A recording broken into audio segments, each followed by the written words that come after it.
Chapter 1. Reynolds. The wind shoved the trees sideways and the rain came like a belt of nails against my cheeks.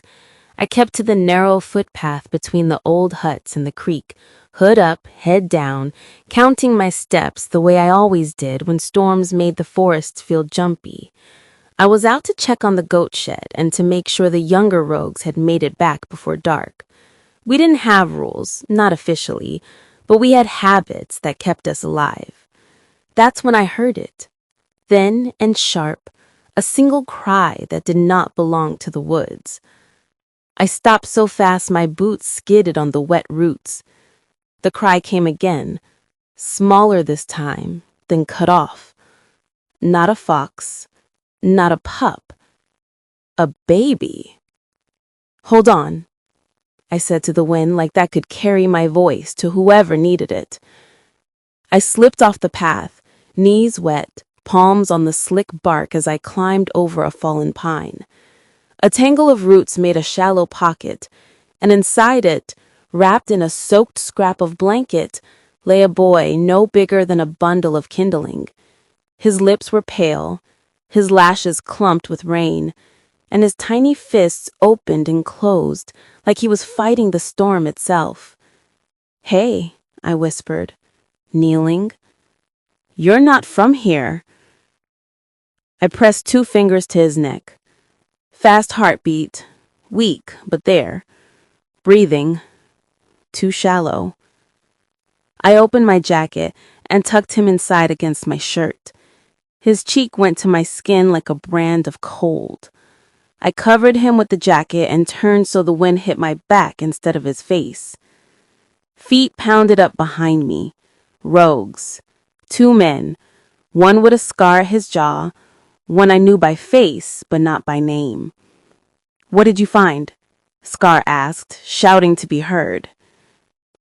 "Child," I said. "He's freezing." The other man sniffed the air. His mouth went tight. "That's a rich pack scent. That's not one of ours." "I didn't ask for a family tree," I said. "I'm taking him." "That kind of scent brings trouble," Scar said. "You know that." I turned enough for them to see my eyes and the way my shoulders set. "If you're not here to help, move." They glanced at each other. The second one dipped his head. "You'll get us all dragged into something. Then stand far away. I won't ask twice." The softer one, Marrow, I remembered his name, shifted his weight. "I'll run ahead. Get your door open. Light your fire." "Good," I said, and my voice came clean and sharp. "Do that." I tucked my chin over the baby's head and pushed into the weather. Every step I took, I kept a hand braced over him so he wouldn't jostle. The huts showed through the lean of rain, our little rogue town clinging to the ridge like stubborn seeds. The cabin I called mine sat at the end of a row. 1 room, a hard chair, a table with a wobble, a hearth that worked if you talked to it nice. Merrill had the door open. I shouldered in, kicked it shut, and went straight to the hearth. My hands moved fast. Tinder, spark, breath. Flame caught and climbed like it had been waiting for me. Pot on. Water. Bring the blue cloth from the shelf. And the old scarf. Merrill moved. Scar hovered, then backed up to the wall like he wasn't sure if he wanted to stay or leave. I set the boy on my lap long enough to strip the wet cloth, then wrapped him in the blue and slid him back under my jacket. The first heat from the fire licked my face. I put the pot close to the flame and set my hand on the baby's back. Tiny breaths. Still too fast. "Bring me the goat milk. 3rd shelf. Small jug." "That's for winter," Scar protested. "It's for him," I said, not looking up. "Move." Marrow brought it. I warmed it with water, checked the heat against my wrist, poured it into a bottle I'd saved from another life. Some traveler had traded it for tinder and a warm corner once. I lifted the baby and touched the nipple to his mouth. He turned his head, then latched, slow and stubborn. "There you go," I whispered. "Take it. Come on." He drank. I felt the first shake leave his body and another breath slide in smoother. My own chest let go of something I hadn't realized it was holding. Scar shifted by the door. "People will come looking," he said. "People with weapons. People who think rogues are thieves." "Rogues are people," I said. "And he's a child. If someone comes asking, they can knock." Scar stared at the boy, then at me. "You are making a choice for all of us." "I'm making a choice for him," I said. Miro nudged Scar. "Let her handle it. You want a job? Go tell Kane. We'll need extra eyes out there." Scar snorted like he didn't want to be the messenger, but he opened the door and went anyway. "Thank you," I said to Miro. He shrugged. "I don't like rain or screaming. You just cut both in half." I didn't smile. I couldn't. The boy had gone slack from drinking. I pulled him to my shoulder and patted his back until he burped like a tiny drum. "Good," I said. I laid him on the table on a dry cloth, wiped his face, dried his hair, and wrapped him tighter. He grabbed my finger with a grip that shouldn't have been so strong. "Okay," I said. "We're doing names now because I'm not calling you, hey you, all night." My mouth said it before I thought much about why. Reynolds. He squeezed my finger like he agreed. "Reynolds it is." I set the chair by the door and sat with him tucked under my jacket again. I could feel the curve of his small body and the rise of each breath. Outside, the storm crushed itself against the walls. I had 3-hour checks in my head. I had a poker by the hearth and a knife at my belt. I had the door latched and a mental list of people who were allowed to knock without a warning first. I watched the flame and counted his breath and mine until the storm argued itself away. The light came late and weak. My back ached from the chair and my eyes felt gritty, but the boy was warm against me and his face had some color back. When he woke, he frowned like a tiny old man, then yawned so big his tongue peeked out. I laughed. I couldn't help it. "Hungry again," I said. "Got it. Me too." I warmed more milk. While he drank, someone knocked twice on the door.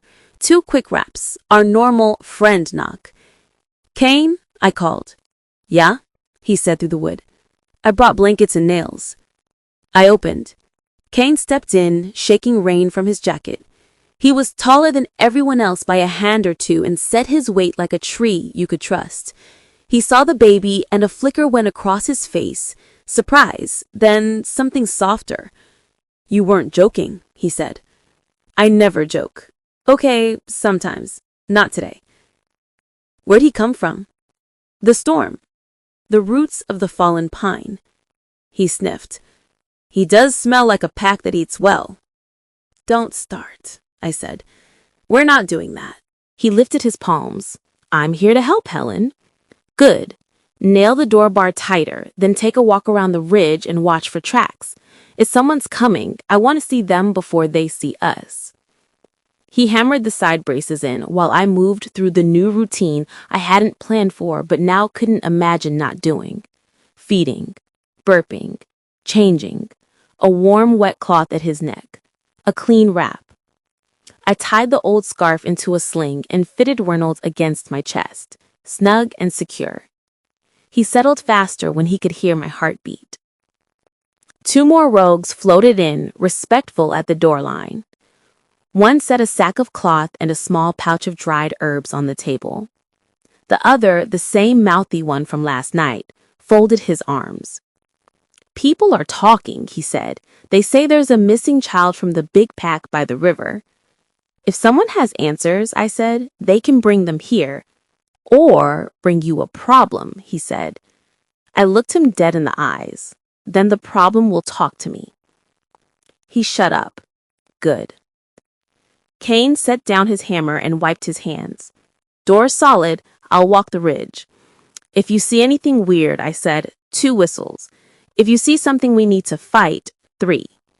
If it's nothing, don't whistle and give me a heart attack." "Got it," Kane said. His eyes fell to Reynolds again. He looks like he thinks he owns the place. He does now, I said, and I felt it land inside me like a simple truth.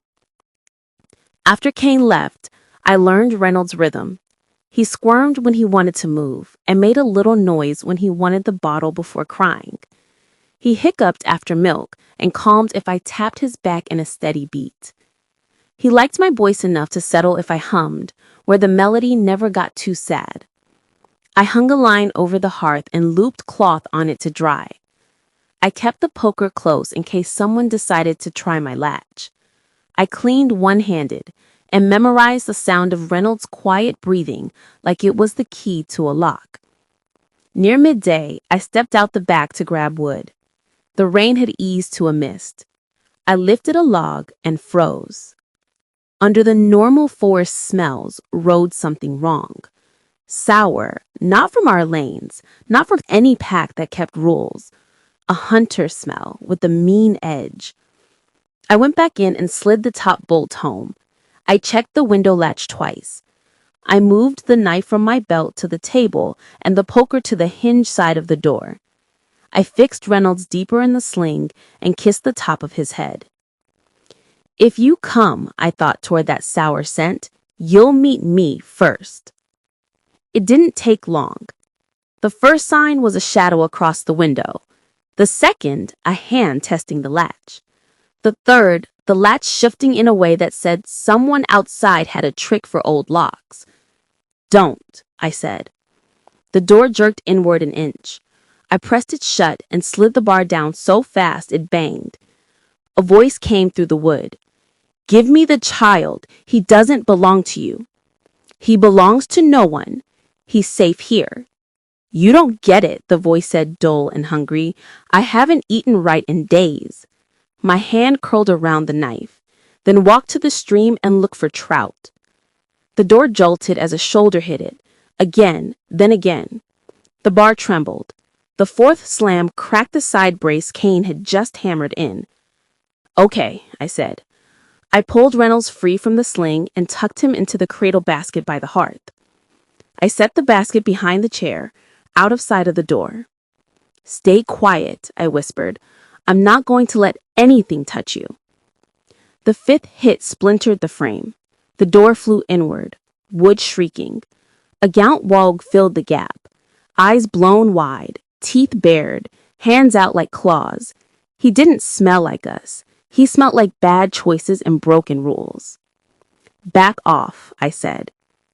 He saw the basket's edge and lunged right, learning too late that the basket wasn't there. I met him in the middle. My bones loosened in a way that felt like water turning to light, like muscles remembering their oldest shape. Fur slid over my skin. The room shifted taller and wider in my eyes. I didn't roar. I didn't need to. I moved. We hit the floorboards and rolled, claws scraping wood, teeth catching on sleeves and not flesh. I threw him off. He crashed into the table, the bottle skidding, the cloth bundle falling. He scrambled to his feet and charged again. Head down. I took his shoulder, turned him, and he went into the doorframe hard enough to rattle the hinges. The whole time, my body stayed between him and the cradle. If he wanted the line to the baby, he'd have to cut through me first. He didn't get to do that. He went low for my legs. I lifted, shoved him with my chest, and he went over the chair with a yelp. I was breathing hard, but not from fear, from focus. I heard Reynolds make a small sound, and it lit me up with a kind of calm I don't know how to explain. Everything narrowed to what I had to do next. Boots hit the porch. Helen! Kane's voice. 3 whistles. The outsider twisted toward the open door. I knocked him sideways with my shoulder. Kane and 2 others were already there. They grabbed the outsider by the arms and dragged him backward across the threshold. He spat and snarled and kicked and got nowhere. Kane slammed him against the outer post. You don't come here, Kane said, voice low and even. You don't touch a child. You don't test that door again. The outsider laughed with no humor. You rogues think you're better than me. No, Kane said. We think you're leaving. They hauled him to the edge of the clearing and threw him like a sack down the slope. He slid, hit a thorny bush and lay there swearing. He stumbled up and ran, scent dragging behind him like a trail of old smoke. I shifted back, grabbed a blanket from the chair and wrapped it around my shoulders. My hands shook. I hated that, but it's what bodies do after they keep you alive. Kane came in fast. "You good?" "I'm fine," I said. My voice sounded steadier than I felt. I went straight to the cradle. Reynolds blinked at me with eyes that looked too calm for what he'd just heard. "Hey," I said softly, "you're okay." "You're okay, Reynolds." He hiccuped and then, unbelievably, smiled in that half-accidental baby way that looks like a secret delivered to your face. My chest went warm. Kane took in the room. The broken side brace, the claw marks on the floor, the scattered cloth. "I'll fix the door again. Better this time." "We need a system," I said. "2 whistles if you see something off. 3 if you need me to run. And if anyone comes asking, you send them to me. Don't talk for me." Kane nodded. "You got it." We cleaned the mess. Kane wedged a thicker bar across the door and added cross braces I'd never had before. He checked the window latch, then added a second one from a strip of iron he pulled from his pack, like he carried a hardware store in there. By the time the sun tipped and the world went orange, Reynolds had eaten again and fallen asleep with his hand tucked into the collar of my shirt like it belonged there. I eased into the chair, and Kane sat on the floor by the hearth, cross-legged, watching the flame like it might tell him a story. "You're keeping him," he said after a while. "Yes," I said. "You'll fight anyone who tries to take him." "Yes." He nodded like he already written the answers in his head. "Then I'll watch the ridge." "Thanks," I said. We ate bread and goat cheese and the last of the apples.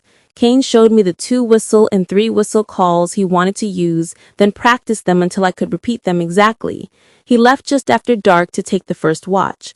I latched the door and slid the heavy bar down.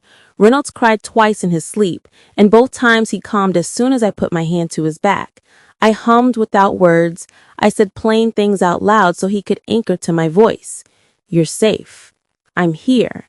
I've got you." When I put him down again, I didn't go far. I slept in the chair with one hand through the sling handle of the cradle. If anyone moved the basket, they were moving me too. The light came cleaner. I stretched and felt every muscle protest, then fall in line. Reynolds woke, yawned, and bumped his nose against my shirt like a tiny bull demanding breakfast. I fed him, burped him, cleaned him. I did it all slower because I could, because no one was pounding on my door. Kane came in with the quiet step of a man who didn't want to startle a baby. He set a small bundle of herbs on the table and a coil of new cord next to the window. I found tracks by the creek. 2 sets. One matches last night's visitor, the other doesn't. Bigger, organized stride. "Pack?" I asked. "Could be," he said. "Word in the lane says someone's searching for a missing child. Big camp by the river, people with banners."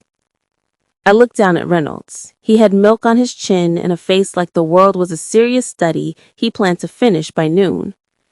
"If they're looking," I said, "they can ask. I'll listen. Then I'll decide." Kane gave me a look I knew well, half warning, half respect. "You always do." I cleaned the table and set up a small corner just for Reynolds, folded cloth, a tiny line of little things he could look at when he got older, a smooth stone, a copper button, a little wood wolf someone had carved and left on my step months ago. He cried less that day. He settled faster. He liked the sling. He dozed with his ear to my heart, hand open against my collarbone. I boiled the herbs Kane brought and let the steam soften the room. I stitched a small pouch and put the knife sheath on the inside of the door where my hand could find it without thinking. I hung my cloak on the peg closest to the exit. I packed a small satchel with what I'd need if we had to move fast. Milk, cloth, blanket, a flint, a coil of cord, the copper button, the wood wolf. When the sun leaned down and turned the ridge into long shadows, I stepped into the doorway with Reynolds in the sling and looked out toward the tree line. The forest had that quiet that comes before something important. Kane stood 10 paces away, arms folded, eyes on the eastern trail. We both heard it at the same time, A long, held call, distant and controlled. Not wild, not rogue. A signal from wolves who trained themselves not to waste sound. Pack. I felt Reynolds shift against me as if he heard it too. Kane didn't look at me when he said, "That call isn't random." "I know," I said. My voice stayed steady. "I'm not running." "What are you going to do?" I kissed the top of his head and let my hands cover his back. "I'm going to stand here and make anyone who walks out of those trees explain why they're worthy to touch him." Kane's mouth tilted like he was trying not to smile. "I'll be 5 steps to your right." "Good," I said. The call came again, closer, a note that carried order and patience. Somewhere beyond the ridge, wolves lined up under someone's command. I didn't know his name yet. I didn't know his rules. I only knew my own. Reynolds breathed, slow and even. I held him and watched the dark between the pines as the night drew up like a curtain, and I decided that whatever came next would meet me on my feet. Chapter 2. The Alpha in the Rain. The howl rolls out of the trees again, controlled, steady, not a warning, not rogue wild. I stand in my doorway with Reynolds warm against my chest, his small weight tucked into the sling. Kane is 5 steps to my right, eyes on the trail. "That's an alpha's call," he says. "I hear it," I say. We stay calm. If someone steps out, they talk to me first. Rain softens to a steady sheet. The forest shifts into that strange quiet storms bring when they get serious. My door bar holds. My knife is on the inner hinge. I can feel Reynolds breathing through the cloth, slow and even. He's dry. He's safe. He's mine to protect. 2 rogues jog up the lane, jackets dark with water. They stop short when they see me in the doorway and lower their voices like the rain could carry words to the wrong ears. "An alpha is in the lanes asking about a missing child," the first man says.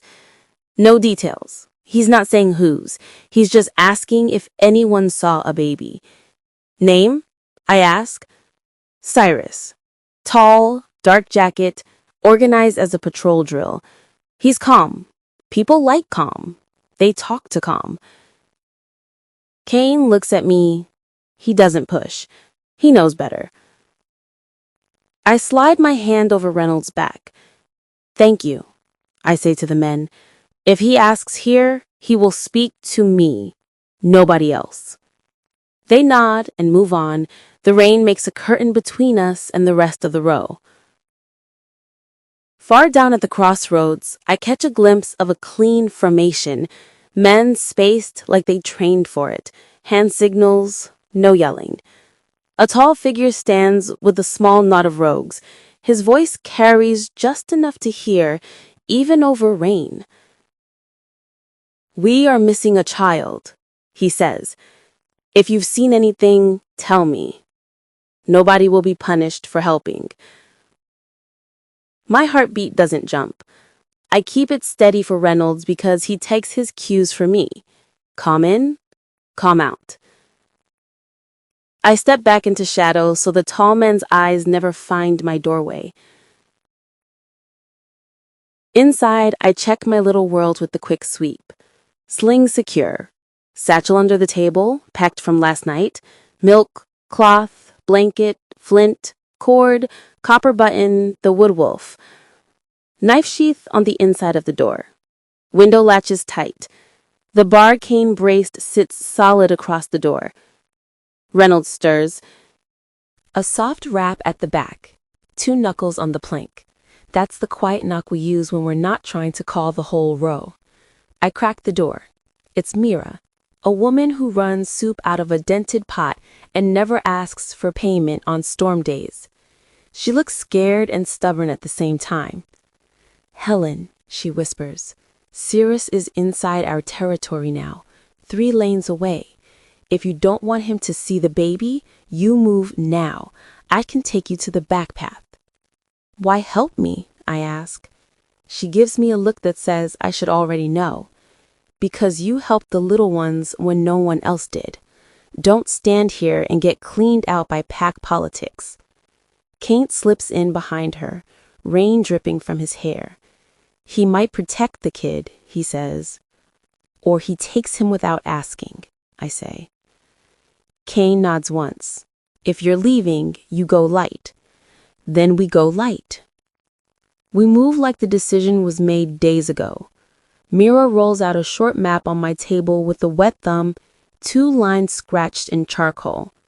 Take the drainage cut, she says. It's grown over. Your footprints won't hold in that muck.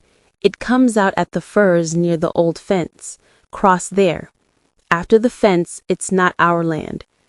Whose? I ask, though I know. Jake's, she says. His soldiers don't ask many questions. Kane packs action while she talks. He grabs a rag, douses it with goat milk, and ties it high on a branch by the front lane. Enough scent to distract a scout and send them sniffing the wrong way. He checks the window latches again, then hands me the satchel. 2 whistles if clear, 3 if you turn back. If I turn back, you'll hear me running. Mira squeezes my arm. Go. I ease Reynolds deeper into the sling until his cheek rests against my collarbone. He sucks once on an invisible dream and goes still. I take one more run of the room with my eyes, memorize the shape of our safe corner, then slip out the back. The drainage cut is a seam of mud and half-rotten leaves. It smells like the storm, the wet, and little else. I move in the shadow of the hut backs, keeping my shoulder against wood until I reach the break in the fence. Halfway to the firs, a shape pauses 10 yards ahead, one of Cyrus's scouts, by the build and the way he turns his head to listen before he moves. He lifts a hand, signal tight. Another shadow joins him off to the right. I press into a slick trunk, breathe slow, and cut my palm over Reynolds' ear in case Thunder decides to speak. Nothing on this line, the scout says, voice low. Check the ridge. They move left. I don't move at all until I can't hear their steps. Only then do I count 3 breaths and slip forward again. Rain combs the trees. We reach the old fence. Its posts are scalped of bark in a line that every rogue knows means this side ours, that side not. Kane appears on my left, a shadow in a jacket, and stops at the last post. Once you cross, I can't follow, he says. That land belongs to Alpha Jake. I don't want Cyrus to take him, I say. Kane's mouth tightens. Then be careful. Jake's men don't ask many questions. Also, he loves leverage. I'm not leverage, I say, and neither is Reynolds. Kane holds out his arm. I clasp it, and he squeezes once like he's trying to send strength through skin. I'll be on the ridge, he says. 2 whistles if I see anything. If I don't whistle, don't come back this way tonight. Got it, I say. I step over the fence. Night, Jake's boundary. Jake's side holds the same trees, but they feel different. Closer together, sound muffled, like the forest has been taught to keep secrets. I angled into a shallow gully so our prints sink and blur. The rain lifts for a breath, and in that quiet, I hear a delicate chime. I freeze. Tripline bell. It's faint, meant more for a nearby ear than a distant one. I shift my weight and look for the line. There, a hair-thin wire tied to a low branch. If I step back, I'll tug it again. If I step forward, I'll show myself to whoever's listening. Too late anyway. Figures slide out of the trees like the forest grew them. They form a half circle, jackets with a gray stripe across the shoulders, spears and crossbows pointed at the ground, but angled up in a blink. Their faces are calm and bored in the way of people who have done this 100 times. Stop, the lead soldier says. His voice is flat, hands where I can see them. I'm holding a child, I say. Don't point at him. Orders say stop everyone, another says. He doesn't raise the weapon higher. He doesn't lower it either. Reynolds hears the new voices and makes a small sound. I tip my chin to him and rock once. It's okay, I say, simple and steady. To the soldiers, he's a baby. I'm protecting him. Whose? The first asks. Mine to protect, I say. Not an answer, the second says. His eyes check my belt. Knife sheath, he sees it. I could shift, I could try to run, but Reynolds is pressed to me, and shifting with him in arms is a last option, not a first. I pull my knife from the sheath and set it on the ground, palms open.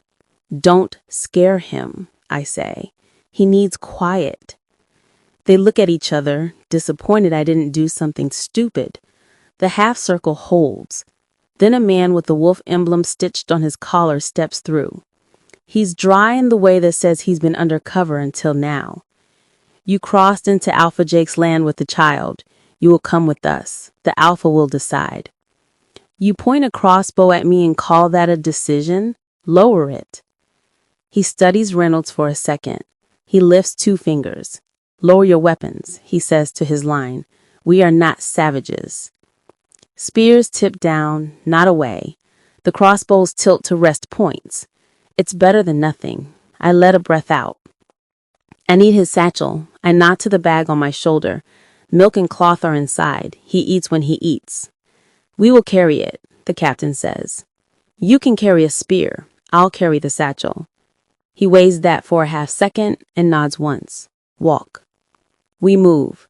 2 in front, 2 behind, me in the pocket where they can watch my hands and I can keep Reynolds tucked. The rain thins. The trail is a clean cut someone maintains with pride. That says a lot about Jake's outfit. Organized, controlled. They don't leave much to chance. We walk until the trees open onto a low rise of grounds where torches burn under simple rain hats. A guard hut sits to the left, built square, swept clean. A rack holds spare spears and crossbows. Whoever runs this place cares about order. The captain lifts a hand. Hold, he says, and sends one soldier trotting ahead towards a larger hut. Announce a guest with a child. Prisoner, the soldier asks. The captain looks at me, then at Reynolds. Guest, he says, for now. I stand under the edge of a canvas awning while we wait. The rain taps a rhythm on the stretched cloth. Reynolds wakes partway and fusses. I pull the satchel around, dig one-handed for the bottle, and meet the captain's eyes. I'm feeding him, I say. Feed him, he says. I tilt the bottle, Reynolds latches, and the noise shuts off like someone turned down the world. The soldiers watch me in that awkward way people watch something that matters, and they're not sure how to act around it. One man clears his throat and looks away. The runner returns with a taller soldier in a heavier coat. The Alpha's out, he says. Patrol on the east side. He'll be back by morning. Put her in the west hut. Keep it clean. Any orders about the child? The captain asks. Keep him warm, he says. If he cries, fix it. The Alpha doesn't let tremendous noise. That tells me something useful. This Alpha cares about quiet, order, and maybe children, or at least the idea of them. It doesn't tell me if he cares about me. They lead me to the west hut. It's a square room with a low cot, a bench, a barrel full of water, and a small brazier already burning. No shackles, no ropes. A slit window faces the trees.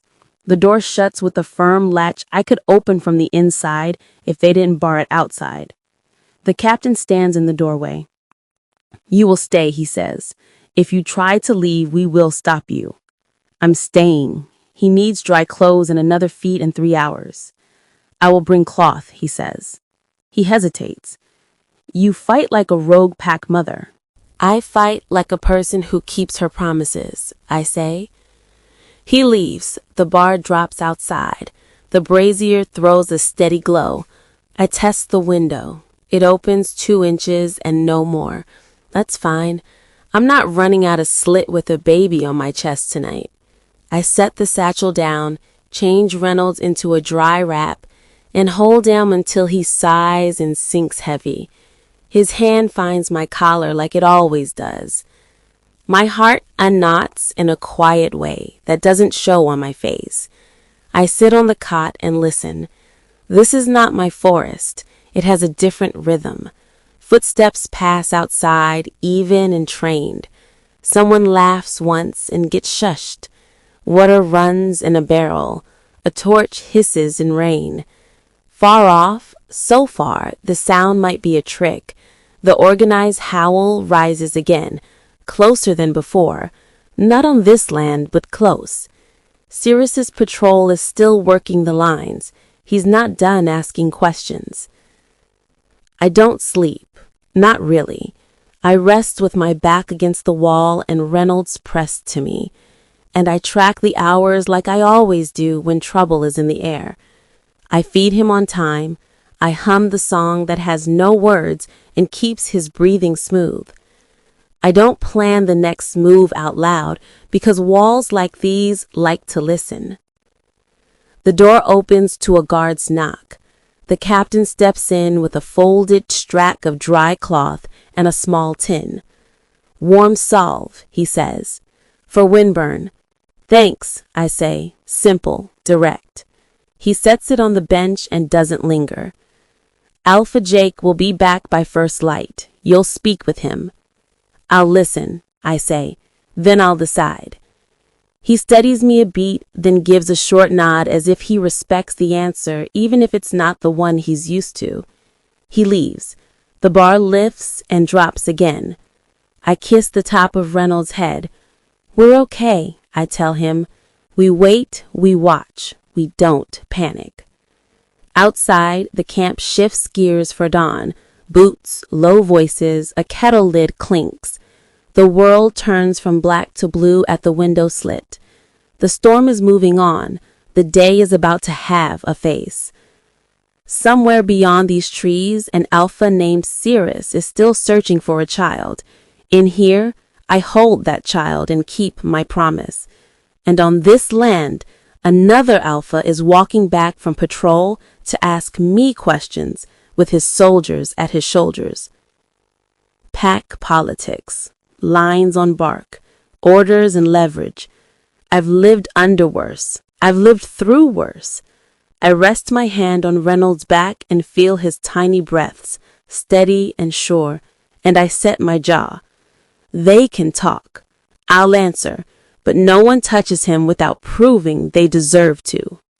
Chapter 3. A Promise and a Price. The bar lifts. The door opens. A man steps in with rain on his coat and authority sitting easy on his shoulders. Gray stripe at the collar, clean boots, calm eyes. "Why are you here?" he asks, voice even. I stand with Reynolds tucked against me. "I'm hiding," I say. I won't say from who. He studies my face first, then the baby. No rush, no threat. He nods once. "I'm Jake." 2 soldiers move past him and check my satchel on the bench.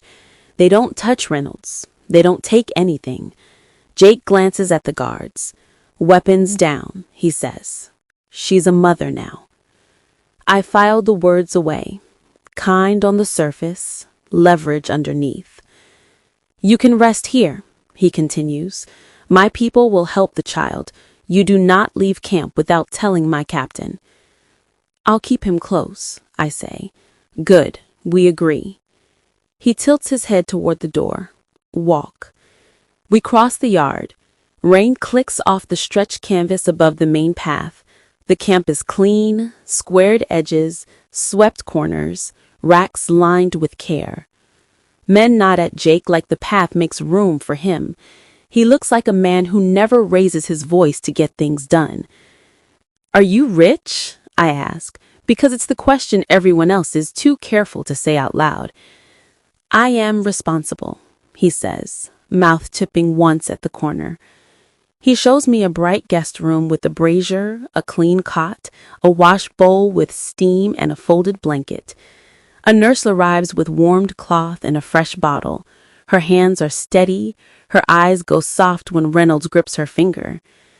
"He's strong," she says. "He just needs calm." "Same," I say, and mean it. Jake steps back toward the door. If you need anything, ask my captain. I need quiet and time with my child, I say. He nods and leaves without another word. For a while, the day behaves. I feed, I change, I hold Reynolds and listen to his small sounds, the ones he makes when milk settles and he goes heavy. I wash my face and the storm grit leaves my skin. I stretch my back and it loosens. I let myself breathe and not count the seconds. Jake passes by once later without knocking. He sets a folded blanket on the threshold and keeps walking. No announcement, no speech, just the thing I needed before I asked. Evening slides in. The captain appears with a polite knock and a soldier at his shoulder. If you need anything, ask. The Alpha does not like disorder. I need sleep if I can get it, and quiet. You'll have both, he says, and steps back. A guard post at the end of the hall, far enough to give space, close enough to work. Reynolds drifts and settles the way he has started to do when he knows I'm here. I set the cradle 2 steps from the cot and sit in the chair with one hand through the sling handle. The brazier hums, the room warms. The camp breathes around me in even sounds. Boots, low voices, a kettle lid, the hiss of a torch under rain. I let my eyes close. Night. A quiet snaps wrong. I'm on my feet between one breath and the next. The cradle is empty. Reynolds? My voice is low and firm. No panic, not yet. I check the washroom, nothing. I check under the cot because empty spaces play tricks on the stress. Nothing. I run my hand along the cradle latch. A single gray thread catches on a splinter and holds there. It's the exact shade of Jake's shoulder stripe. I open the door. Captain, I call, not loud, but the kind of tone that cuts through. He's there in 3 steps, like he was waiting around the corner. What is it? The baby is gone, I say. He turns, barks orders I can't hear, then faces me again. We will find him. Where is he? I ask. I'm handling it. He's already moving. I want answers, I say, following to the end of the hall. He lifts a hand in a calm down gesture I don't accept. Jake arrives with 2 men at his back. He looks at the empty cradle, at me, at the gray thread on my fingertip. I will find the child, he says, voice controlled. Stay calm. Where is he? I ask. I'm handling it, he says, and he's already out the door. They move fast, too fast for a real search to start. This isn't chaos. This is a schedule. I step into the hall and tuck into the shadow behind a stacked storage rack. Soldiers go past at a steady clip, no confusion in their steps. Jake and the captain stop just beyond the corner. Prepare the handoff at Pine Bridge by dawn, Jake says, low. Alpha Cyrus pays in full. And the woman, the captain asks? Keep her quiet till it's done. My breath turns sharp, then levels. I taste metal for a half second. It passes. This is the moment that matters. No one sells him, I tell the empty room. Not today. I go back to my table. My hands work while I think. I crack the tin of Winsolve the captain brought earlier, smear a thin film along my cloak edges, wrists, and collar, enough to fuzz my scent. I tuck the little wolfwood into the sling. Reynolds grabs for it. It calms him. I tighten the satchel strap and stick the copper button in the front pocket in case I need to bribe a door that only speaks child. I step into the hall like I own it. The guard at the end lifts his head. You should stay in your room.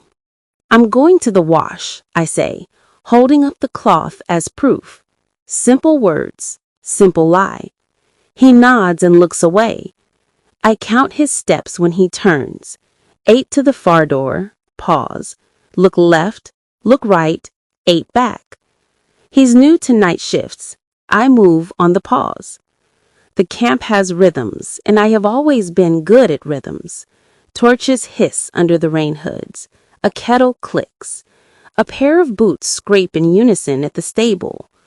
I slide between two tents and into the gear hut Jake used earlier for briefings. Inside, lantern glow holds steady. Reynolds lies on a bench, bundled too carefully for a rushed snatch. A tag ties to the blanket with neat small letters I don't need to read to hate. He kicks once and lets out a small protest. I cover his mouth with my palm for a heartbeat so it doesn't carry, then take it away and kiss his forehead. I'm here, I whisper. We're leaving. The nurse steps through the flap with the cup. She stops cold when she sees me, eyes wide, breath held. I'm his mother now, I say, quiet and direct. I'm taking him. She looks at Reynolds, then at me. Her throat works. She sets the cup down carefully. Go, she says, and steps aside. Her eyes shine, but she doesn't reach. Thank you, I say. I slip out the back seam where the stitching is loose and cut between tents. I clear the torch circle and head for the fence line. A guard whistles once, close. He wasn't supposed to be there. Another whistle answers farther away. I kick a bucket as I run. It clatters and sends sound down a side path. Crossbows rise but stay pointed low. No one wants to be the man who shoots near a baby. Stop, someone yells. No, I say, and don't. I put the wind salve side of my cloak to the breeze and aim for the same split rail I came under, but two soldiers step into it like they guessed me. I cut left toward the runoff ditch and slide in, mud grabbing my boots. The ditch drags my scent low. I scuttle along it, one hand on the bank, the other on Reynolds' back. On the ditch, a soldier shouts. Too slow. I roll up the far side, catch the last rail and pull both of us across, with a sound like the world leaving my lungs. We drop into the brush outside Jake's line. Hold fire, the captain calls. Not near the child. Feet pound, I run. Dark line between lands. Rain has turned to a fine mist that coats the leaves and my eyelashes. The trees on this side stand closer.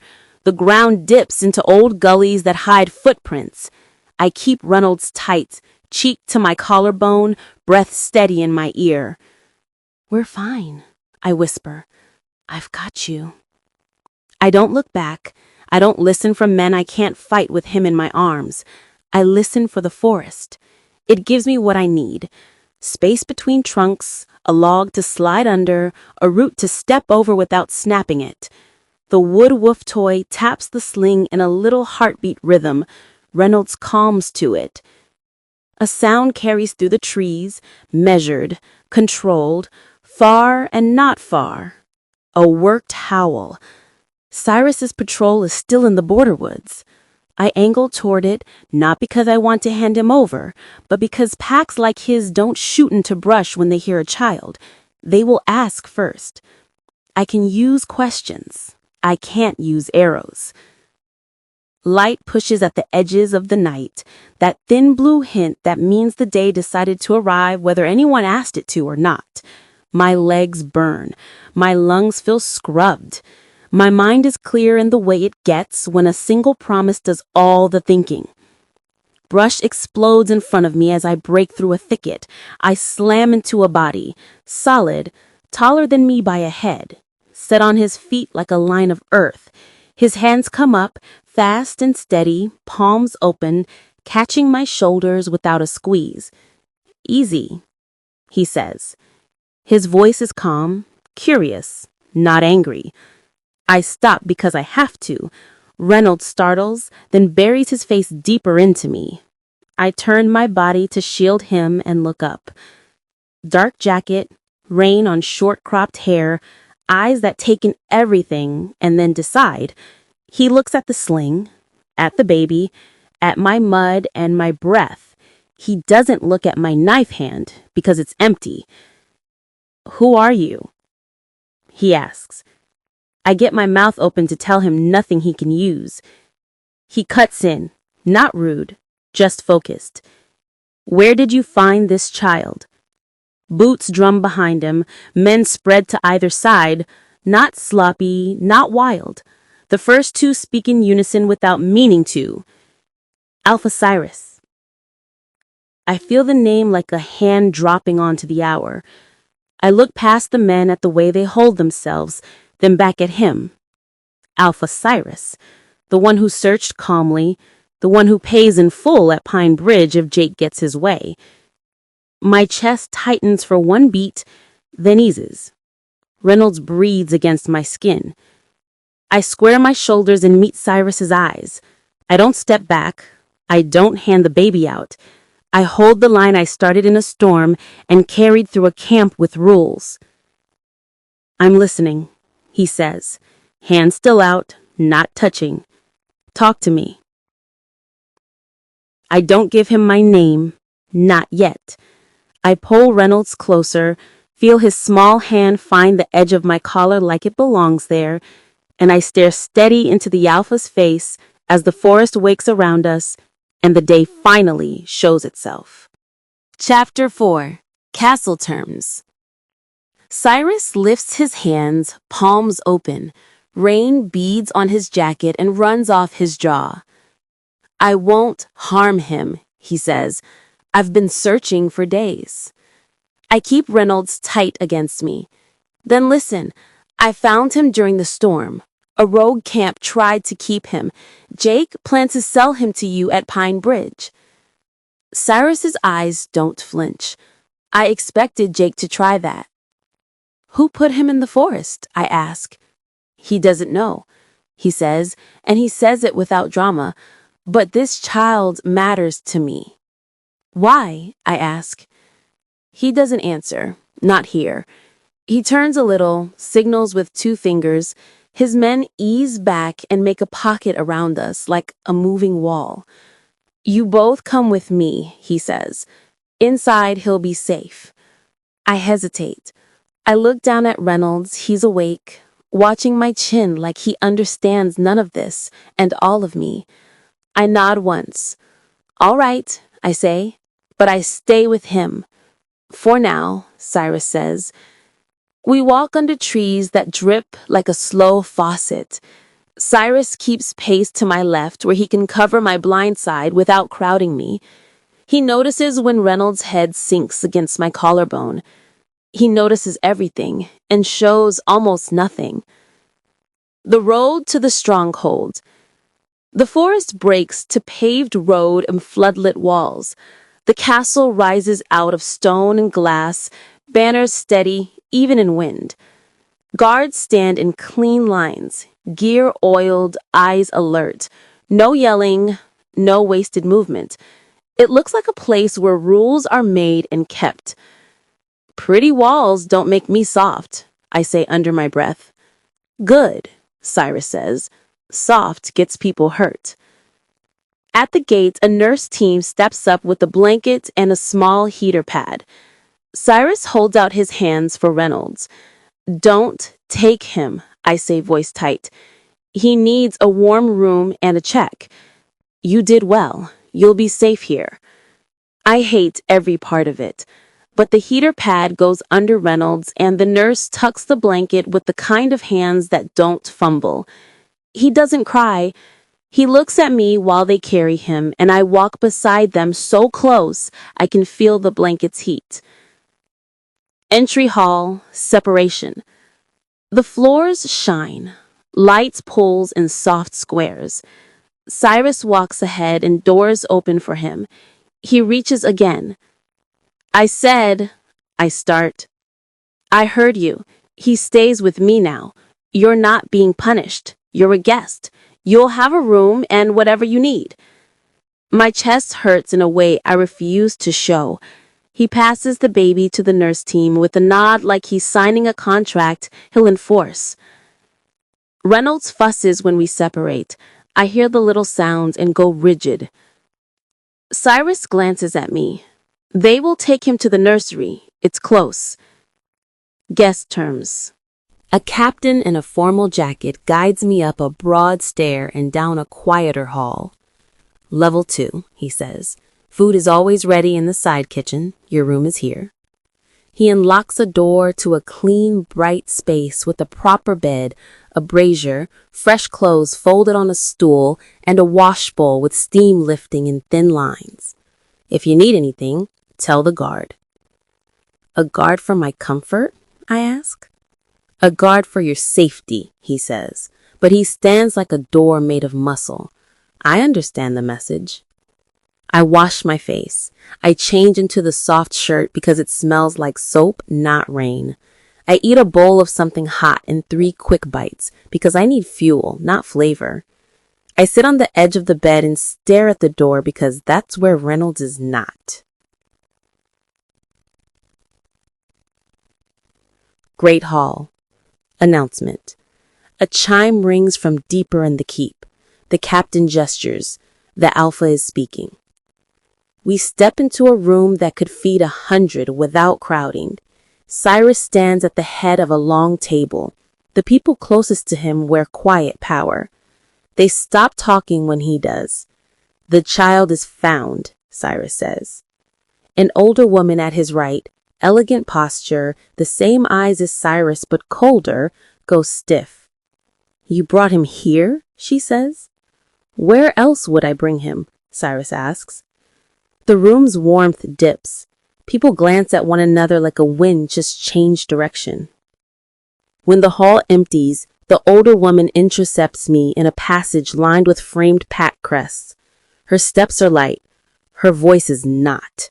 Come with me, she says. I don't like the tone, but I follow because answers live inside tones like that. She stops at a window that overlooks the inner yard. I am Cyrus's mother, she says, without apology. Then she looks at my face like she's studying what kind of wall I am. He put that baby in the forest. The floor might as well tilt. I lock my knees. Why would he do that?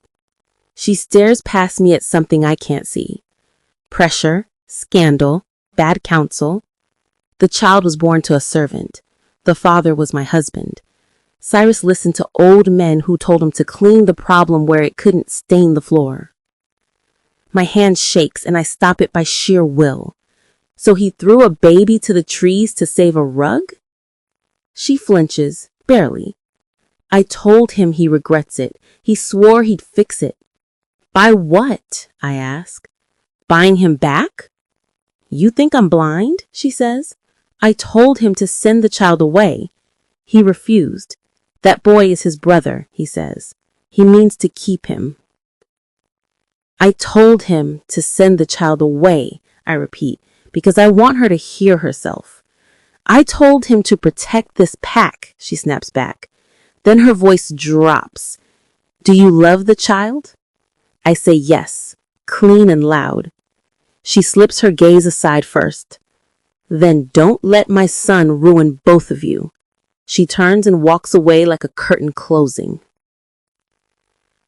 I find Cyrus in a room with a long table, a wall of maps, and a shelf of files labeled like the world is paperwork he plans to finish. He doesn't look surprised when I step in. He waits. Your mother told me, I say. Did you put him in the forest? He holds my stare. Yes. The honesty punches harder than a lie would. My jaw goes tight. Say why. He was born to a servant, Cyrus says, voice steady. My father was the other parent. The council pressed me. They wanted the problem to disappear. I made a decision that was wrong. I knew it the second the storm started. I have been correcting it since. He's my brother. He stays. It's not fancy. He doesn't dress it in excuses. I hear regret and a steel line in the same sentence. You should have told me the truth in the forest, I say. I didn't owe you that, he says. Then, but I owe the child everything. You owe him more than a room with 5 women on shifts, I say. You owe him a person who will never treat him like an item on a list. He leans on his hands. That person can be me.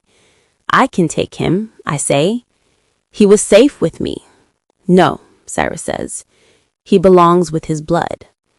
Belongs is not the same as loved, I say. He looks at the map on the wall, then back at me. You can stay, he says. You earned that, but he stays here. The door swings. Cyrus's mother steps in with two counselors like shadows. Get the child out, she says to her son, simple as a grocery list. You can raise him somewhere quiet, or you can send him away. Don't invite knives into our dining room. He stays, Cyrus says, same tone he used with me, and I don't hide my brother. The counselors trade glances. Alliances adjust like chairs. I turn to the mother. If you want him safe, you stop trying to erase him. People get hurt when they're treated like secrets. Her mouth tightens. You are a rogue. Don't preach in my home, I say, picking my home words. I'm the woman who picked up the child your family dropped. That counts for something. Cyrus lifts a hand and the room stills. Enough, he says. We're done here. Day schedule. By afternoon, the castle runs on his decision. The nursery is arranged like a small hospital. 5 maids in rotation, a nurse on call, warmer stones under the cot, bottles lined in clean rows. The captain escorts me to my room. Your room is yours, he says. Eat well, rest. If you need anything, tell the guard. I need to see him, I say. Not now, he says. He's being settled. The word settled lands wrong. Through stone, faint but clear, I hear a cry. It does a clean line through my ribs. I sit on the bed, hands flat on my knees, and wait because kicking doors won't help at this exact minute. Midnight slides over the castle. The brazier glows. The hallway outside my door stays quiet. Then the crying comes again. Thin, urgent, the kind that means I am not okay. The sound climbs, drops, climbs again. Maids murmur, feet pace. A lullaby starts and stops. I stand and put my hand on the door. The handle stays cool under my palm. I breathe in and out until my heart comes back to a steady beat. I am ready to kick the door when a knock lands from the other side. I open it. Cyrus stands there with rain in his hair like he went out and back in one step, or maybe he never sleeps. His jacket is dark, eyes darker. Come with me, he says. No speech, no explanation. He moves and I move with him. We turn down a corridor to a wide room with a mural of pine trees and the line of toys that looks like someone researched what babies should like. 5 women stand around a cot, all kind, all tired, all lost. Cyrus holds the door. Please make him sleep, he says. No pride in it, just a clear ask. I go straight to the cot. Reynolds sees me and the crying ends mid-breath. He makes a small sound that is half laugh, half relief. His hand reaches in that blind way and finds the front of my shirt. I pick him up and he melts against me like the night finally gave him back what it took. I tell him it's okay. I'm here. I rock once. I hum once. Simple. He exhales, long and warm, and slides into sleep like it was never complicated. The nurse puts her hand to her mouth, because sometimes the easiest fix is the one that takes the longest to remember. The maids look at Cyrus and then at me like they just saw a door appear where there wasn't one. Cyrus lowers his voice. I'm changing the plan, he says to the staff. Days in the nursery, nights with Helen. The head maid nods fast. She's not offended. She looks relieved. Cyrus turns to me. Will you do that? He asks. Yes, I say. He sleeps against my heartbeat. That's how we do it. Then that's how we do it, he says. We head down the corridor together. The castle is quieter now that the crying stopped. Reynolds is heavy and warm, and his breath tickles my collarbone. Cyrus matches my pace like he did in the forest. I said I'd keep him safe, he says. I did, I say. You also broke him and tried to buy him back. He takes the hit. I'll spend the rest of my life paying for that choice, he says. You can hold me to it. I plan to, I say. He almost smiles. It doesn't reach his mouth, but it changes the set of his shoulders. Good. We reach my door. He opens it. I lay Reynolds on my bed and tuck him in the sling seam so he feels the line of fabric he knows. He doesn't stir. Thank you, I say, and I mean it in a dozen directions. Cyrus nods once. Eat in the morning. Tell the kitchen what you like. No one says no to you if it's for him. Understood, I say. He steps back into the hall. Over his shoulder, high on a balcony, Cyrus's mother stands in shadow, watching us. Her face doesn't move. The shape of trouble sits around her like a shawl that's been worn for years. Cyrus looks up at the same moment. They hold the stare for a heartbeat. She turns away first. He looks back to me. Sleep, he says. I'll try, I say, but my eyes are already closing. He leaves. The door eases shut. The castle smells like coffee and warm bread. A small cart appears with breakfast I didn't ask for. Eggs, fruit, and a note that just says, "For Reynolds' mother at night." No signature. The handwriting is neat and exact. I eat all of it because I'll need the strength again. I carry Reynolds to the nursery after the sun comes up, like Cyrus ordered. The staff stands ready. They take him for the day with careful hands and a schedule pinned by the door. Every bottle marked by time. Every line item checked by initials. Night is mine, I remind them. Night is yours, the head maid says, respectful and sincere. In the corridor, I run into Cyrus. He smells like rain and paper. He has a list in his hand and a different list in his eyes. How was the night? He asks. Quiet after I got there, I say. He sleeps on my heart. That won't change. Then that stays, he says. He doesn't reach for me. He doesn't crowd me. He walks me 2 turns without talking. On the second turn, his mother steps into our path. Don't get used to this, she says to me, voice cool. Castles shift, people change. I don't, I say. He doesn't. We eat, we sleep, we keep promises. She stares like she's trying to crush rock with a look. It doesn't work. She sweeps past us, the scent of expensive soap and old pride trailing behind. Cyrus exhales like he's letting out a day he doesn't need. Ignore her, he says. Or don't. Either way, I'm not moving the child. Good, I say, because if you try, I'll move the whole castle. He almost smiles again. Eat more, he says, nodding at the empty tray in my hands. You look like someone who forgets to. I don't forget, I say. I just put him first. That's the point, he says, and he means it. Night falls again. The day runs on lines and check marks. I rest because I'm told to, and because I am finally allowed to. When the sun drops, a runner comes to my door with a simple message. Nursery says he's fussy. They're ready to send him down. Send him, I say. I take Reynolds and he settles fast. I hum one note and that's all it takes. The castle quiets around us like it's been holding its breath. I lie on the bed with him on my chest and stare at the ceiling where a fine crack runs across paint and stops short, like someone once tried to split this room and change their mind. I put my hand over his back and feel each breath push into my palm. I think of a storm, a fallen pine, a nurse with wet eyes, Jake's price, and 2 words in a study. He stays. I don't forgive, not yet. But I know every step that points in the right direction, and I plan to make Cyrus take each one by one, until the path is clean. Reynolds sighs.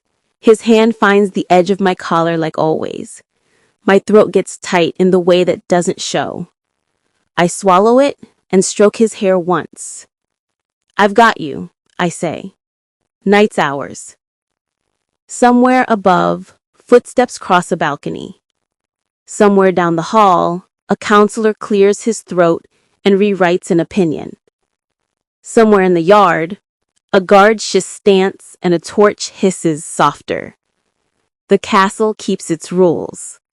I keep mine. Chapter 5. Slow Fire. The records room smells like paper and polish. I stand at a long table while the archivist slides thin ledgers toward me with careful hands. I need dates, I say. Your Alpha's father. She nods and opens a book with ribbon tabs.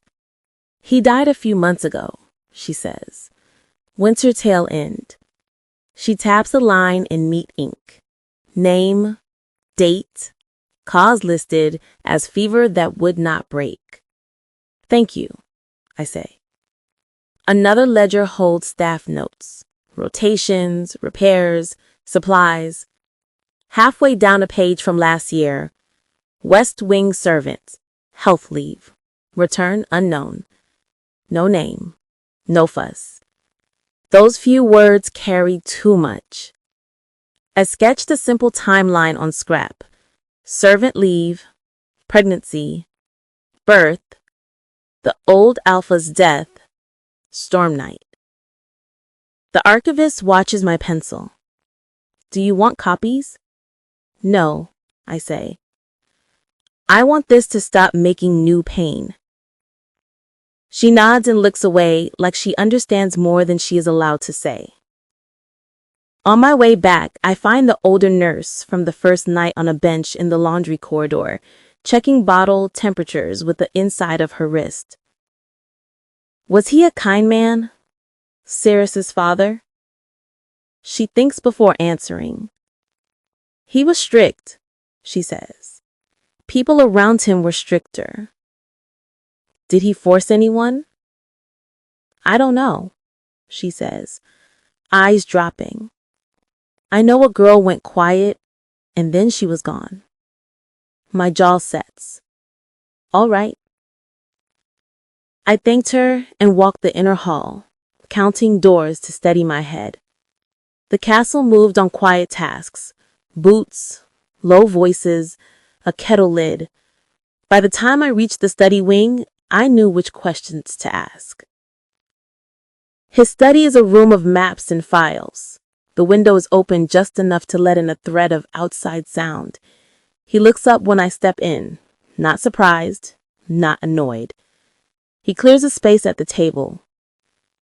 I need straight answers, I say, laying the timeline down. Your father died months ago. A servant was pregnant before that. Confirm it. Yes, he says. No hesitation. He opens a drawer and sets down a signet ring and an old ledger, not for me to read, just to show weight.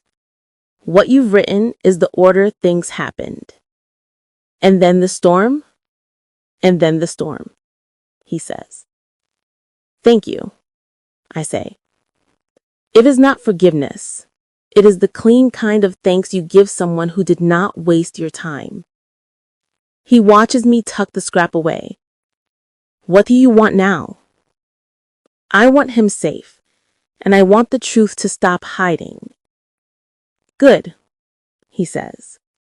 We want the same thing. We set a simple plan for Reynolds and split the care without fuss. I ate a quick bowl in the side kitchen and washed up. When lamps were trimmed and the corridors thinned, I took the night with him in my room. Reynolds sleeps on my chest, warm and heavy, breath pushing into my palm. I write 3 lines on another scrap before the brazier. He's not cruel. He is direct. I need more facts. I set the paper under a cup and close my eyes. I do not feel watched in this castle. I feel seen. There is a difference, and I notice it. I dozed in short stretches with one hand on the sling. A bell marked the first shift change as cool air slid through the window seam. Gray light touched the floor. Morning had come. On the balcony, above the nursery, I hear Lady Melina's voice below, low and tight. She is speaking to a maid in a plain dress who keeps her head down. Use the south gate. Little noise, no fuss. A folded cloth mat passes between them, corner stitched with a tiny M. My hands go cold and short at the same time. The south gate is quiet at night. If you wanted to move a child with less trouble, you would pick that line. I do not wait. I go to Cirrus. 2 guards at the war room door stiffen when I arrive. I don't care. I lift my chin and speak plain. Your mother plans to move him tonight, I say when Cirrus steps out. Southgate, 2 helpers. I heard the plan. He studies my face for a long second, just us and the floor. He nods once. I believe you, he says. Then to his captain, double watch on South, no noise, keep the routine. If anyone tries to walk the child, send them back and say nothing. I exhale. Thank you. You didn't hesitate, he says. He's my promise, I say. He almost smiles, but doesn't. Understood. By noon, the south wing held fresh sentries like nothing had changed. I stayed near the nursery, acting ordinary while my eyes counted steps and doors. The castle settled into its midday rhythm. We carry on like nothing is wrong. It is a strange dance, keeping calm when the floor could shift under your feet. The nursery stays bright, maids rotate, bottles line up like little soldiers. I hold Reynolds a minute longer than the schedule wants, and no one takes him from me. Near evening, 2 of Milana's helpers wheel a little cart toward the south stair. Fresh air, one says, light voice, eyes sharp. The guard corridor steps from a shadow. Stair is closed, maintenance. They blink. Cirrus appears behind them, hands behind his back like he has all day. Return the child, he says. They do. Faces blank. No shouting, no scene. Order beats scheme in 3 quiet steps. After the last feed, I leaned against the nursery doorframe. Cirrus comes to stand beside me. The torch down the hall whispers and pops. The room smells like milk and clean cloth. Reynolds sighs in his sleep and turns his cheek toward the warmer. Thank you, he says. I'm your welcome, I say.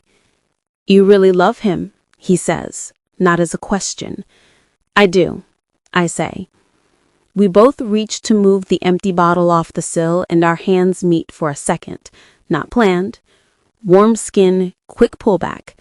We look at each other and don't make a big thing out of it, which somehow makes it bigger. I'll walk you back, he says. All right, I say. He left me at my door, and Reynolds slept on my chest while the moon drifted behind cloud. A bell tapped the watch change before dawn. The smell of bread and the clatter of pans brought in the morning.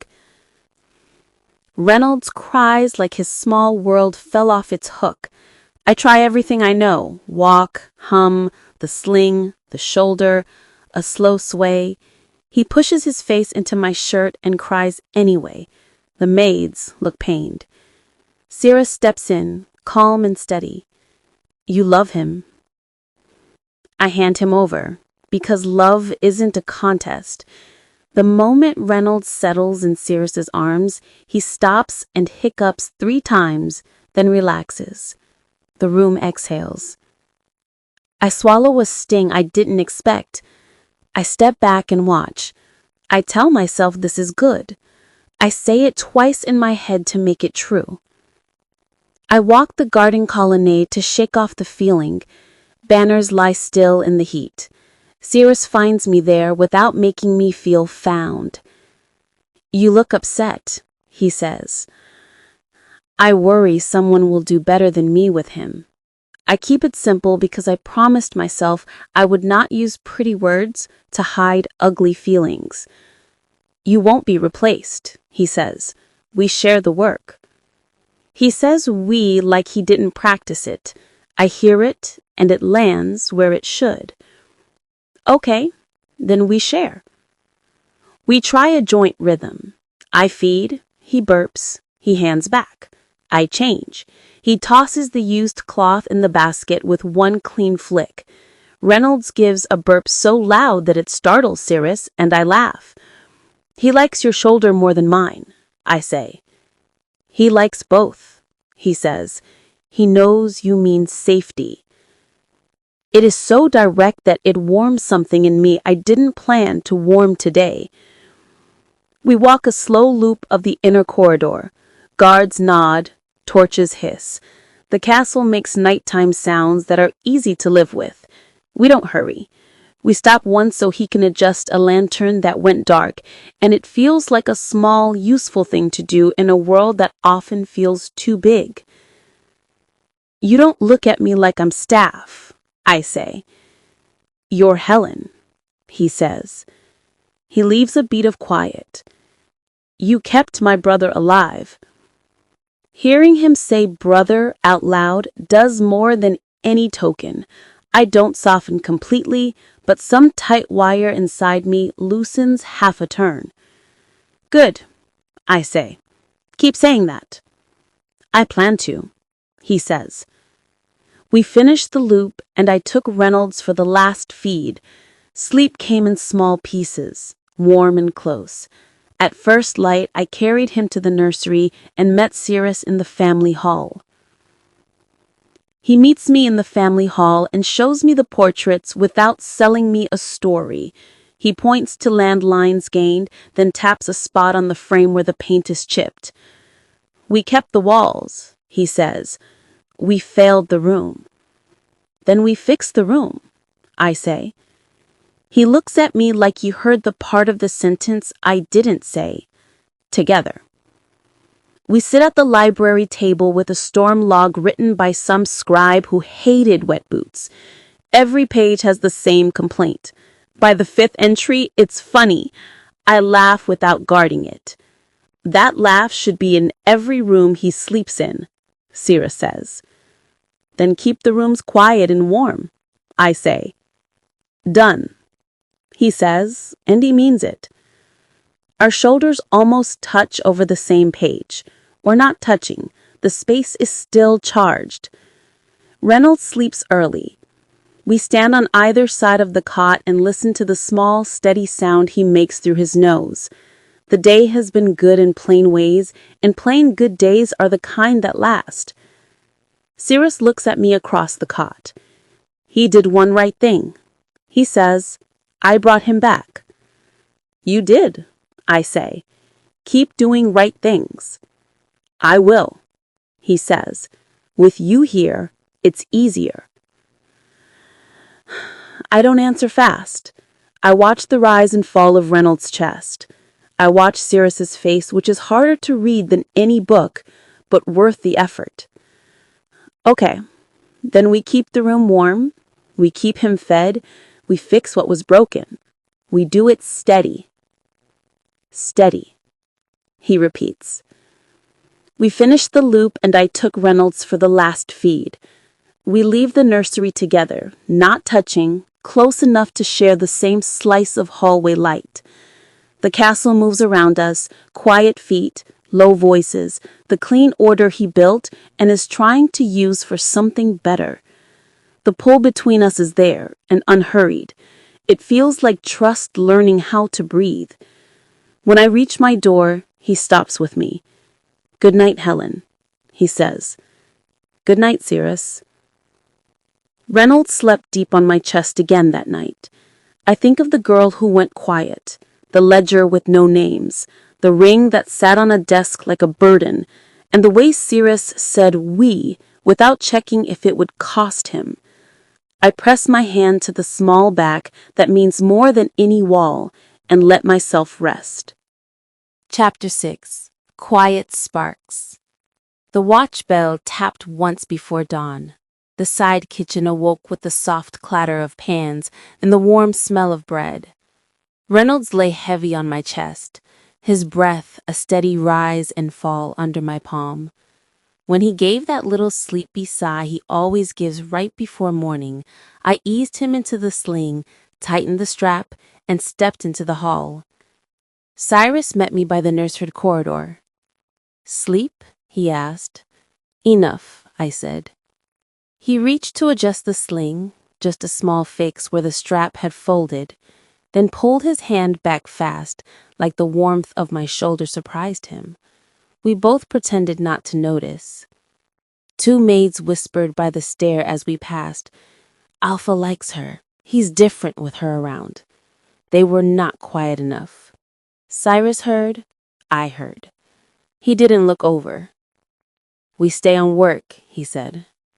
"We stay on him," I said, and tilted my chin to the sling. The answer made him smile by a fraction. The morning ran clean. I fed, Cyrus burped.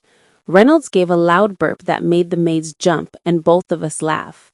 We looked at each other a half second too long. In the window glass, I caught Lady Melena's reflection freeze and move on. We spilled a tray at noon in a sun patch along the inner hall. Bread, apples, thin broth. I noticed the white lines on Cyrus's forearm where an old fight had left its note. He saw me seeing, didn't explain, and I didn't ask. He never used extra words when the truth could stand without help. "Why do you work so quiet?" I asked. "Noise wastes time, and it scares children." "True, and some adopts." His mouth tipped, brief. "Yes." By evening the lamps were trimmed and the castle settled into night sounds. Boots soft on stone, a torch popping in its hood. I took a ledger to his room and walked in without knocking. "You can come in any time," he said, without looking up from a map. "I just saw," I said, setting the ledger down. We bent over Reynolds' sleep chart together. Our shoulders brushed along the table edge, and neither one of us moved away. Another bell, another thin blue line of morning at the floor. New whispers chased me past the gallery. They're always together. I brought 2 coffees to the nursery. The kitchen called it strong. It tasted like a dare. "Popular topic," he said, taking 1 cup. "Let them talk. We work," I said, and set my cup on his map. He slid an inch off the ridge drawn. "You just claimed a valley," he said. "Add it to my titles," I said. Later, near the west turn, Lady Melena stepped into our path. "You forget your place," she said to me. "My place is with the child," I said. Cyrus came around the bend and stood at my shoulder. He didn't reach for me. He didn't have to. "She stays," he said. Melena looked at the space between us like it had insulted her, then left without another word. It wasn't over. It was just paused. Twilight put a blue layer over the halls. The world changed clothes with me. I closed my door and stripped out of the milk-stained shift. The room was warm from the brazier and smelled like clean cotton. I stood in simple underthings, the plain, snug band across my chest, bare shoulders, bare stomach to the coal, and shook out a clean skirt. The sling lay on the chair. Reynolds slept in the cradle, one hand spread on the blanket like he was holding down his little world. I lifted the skirt to step in. The latch clicked. The door swung. "Cyrus," I started, but he had already walked in. For a breath, we both froze. He was framed by the doorlight, rain still caught in his hair from some quick walk across the courtyard. His eyes hit my face and held. Not a slide, not a scan. My face. His cheekbones went a shade tighter and he turned away at once, shoulders squared like he was guarding the room from himself. I expected a man must scan down my neck, but Cyrus was different. "I'm sorry," he said. The apology was solid and immediate. He stared at the wall, not at me. I should have knocked. I caught the shift to my chest with my forearm, held the skirt against my hip, and breathed once so my voice came out even. My cheeks felt hot, but not the kind that makes you small. More the kind that says someone sees me and didn't turn it into a joke. "Come in, Cyrus," I said, and I meant turn back around. He kept his eyes high as he turned. He had the discipline of a man who trained not to make mistakes twice. He looked at the ceiling beam, the top of the wardrobe, the picture frame, not at me. It made the moment feel safe. "I'm really sorry," he said again, softer. I walked the 3 steps to him and put my hand flat to his chest with a quick slap. Not cruel, just a sharp note to mark the line. "It's okay," I said, "but in the future, knock." "You slapped an alpha," he said, and his mouth tipped. "Do you know the consequences?" "I knock before entering a woman's room," I said. He lifted one brow. "Did you knock last evening before entering mine?" I opened my mouth and closed it again. He had me. I huffed a laugh and let my free hand fall from the skirt so I could pull the clean shift over my head. "Leave it," I said from inside the cloth. "Sit." He didn't sit. He faced the wall until I tied the skirt and pulled on a soft jacket. When I said done, he dropped his gaze to my eyes like he had been waiting for permission. "What was so urgent?" I asked. "Dinner," he said.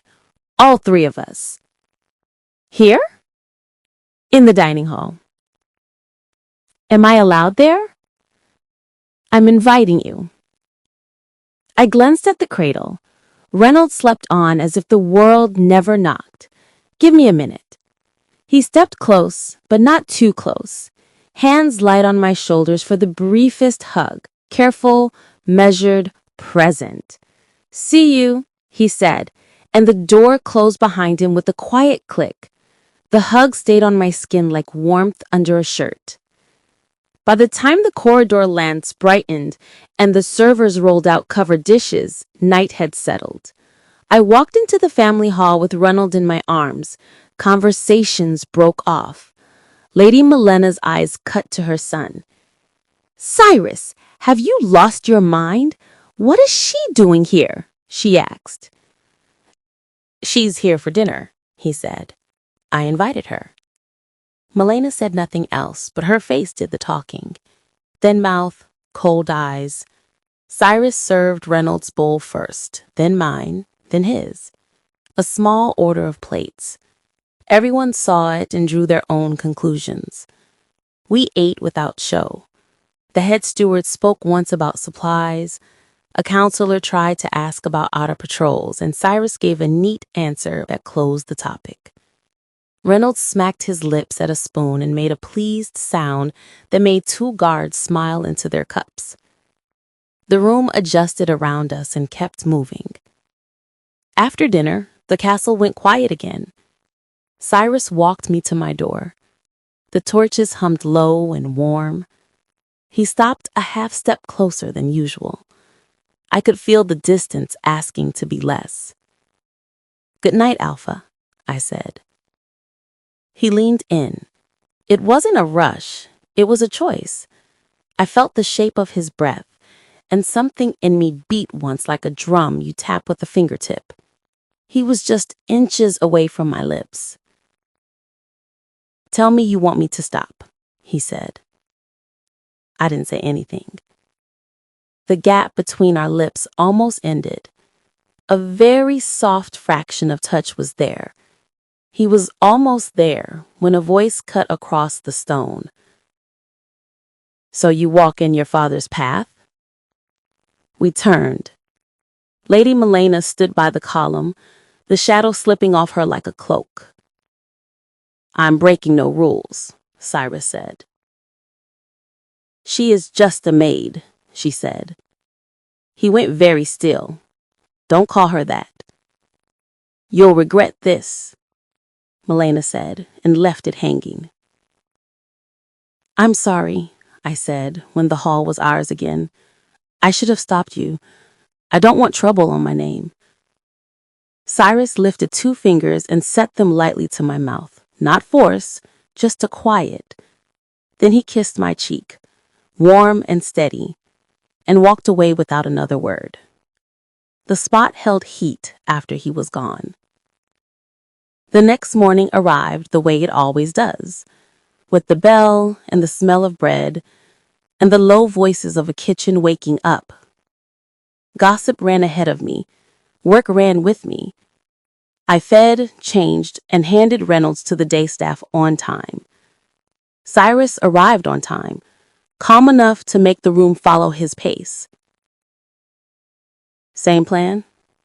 I said. "Same plan." We met later in the map room. He taught me the patrol routes, the little marks his teams leave where sound dies or carries, the way a bend hides two men and exposes a third. I taught him the counted breath hum I use when nothing else settles Reynolds. He got the rhythm wrong the first time. "Helen," he said, looking up when he heard his own mistake. "You'll learn," I told him, smiling. He did it again. Better. He has the kind of mind that doesn't forgive itself for doing things halfway.